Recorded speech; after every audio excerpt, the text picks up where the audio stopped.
എന്നാൽ ക്രിസ്തു എന്ന് പറയുന്ന നല്ല നവോത്ഥാന നായകന്റെ സ്നേഹം ഞങ്ങളെ തേടിയെത്തി. അടിച്ചു കുടിച്ച് ആരാണെന്ന് ചോദിച്ചാൽ എന്താണെന്ന് ചോദിച്ച് പരസ്പരം തമ്മിത്തല്ലി നടന്ന് ഞങ്ങളെ ക്രിസ്തുവിന്റെ സുവിശേഷം ഇതുപോലെ കവലകളിൽ നിന്ന് പ്രസംഗിച്ച് കേട്ടപ്പോ നല്ല സുവിശേഷം ഞങ്ങളെ തേടിയെത്തി. വീണ് കിട്ടിയ ഒരു പുസ്തകം ഞങ്ങളെ മാറ്റിമറിച്ചു. ഞങ്ങളാക്കി മാറ്റി സുവിശേഷം. മനുഷ്യനെ മനുഷ്യനാക്കി മാറ്റി. സുവിശേഷത്തിനല്ലാതെ മറ്റേതിനാ മനുഷ്യനെ മനുഷ്യനാക്കാൻ കഴിയുന്നത്? ഇവിടെ ഇസങ്ങളില്ലേ? ബുദ്ധിസമുണ്ട്, ജൈനിസമുണ്ട്, സ്റ്റോയിക്സിസമുണ്ട്, സിനിസിസമുണ്ട്, എപ്പിക്യൂറിനിസമുണ്ട്. 1000-ഓളം ഇസങ്ങളുണ്ടെന്നാ പറയുന്നത്. ഇസങ്ങളുടെ വക്താക്കൾക്ക് ഇതിന് കഴിയുമായിരുന്നെങ്കിൽ ഇവിടുത്തെ ജനത്തിന് കഴിയുമോ? ഇവിടുത്തെ രാഷ്ട്രീയ നേതാക്കന്മാർക്ക് കഴിയുമോ? ഇത് സുവിശേഷകർക്ക് കഴിയും. ക്രിസ്തുവിന്റെ പിന്തുണക്കാർക്ക് മദ്യപിക്കണമെന്ന് പറയുവാനുള്ള കരുത്തുള്ളൂ.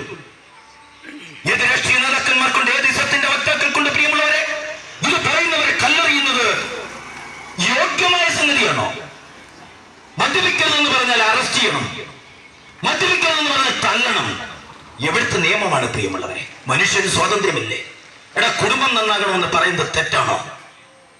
നമ്മുടെ യൗവനക്കാർ, നമ്മുടെ തലമുറ നശിച്ചു പോകുന്നത് തെറ്റാണെന്ന് പറയുന്നത്, നല്ലതല്ലെന്ന് പറയുന്നത് തെറ്റാണോ? അതിനെന്തിനാ നിങ്ങൾ ഞങ്ങളെ തല്ലുന്നത്? അത് സുവിശേഷകർക്ക് കഴിയൂ പ്രിയമുള്ളവരെ. യേശുക്രിസ്തുവിന്റെ സമാധാനം, യേശുക്രിസ്തുവിന്റെ സുവിശേഷം ഒരിക്കൽ ഞങ്ങളെ തേടിയെത്തി. ഇവിടെ ഇസങ്ങൾ കൊണ്ട് കഴിയാത്ത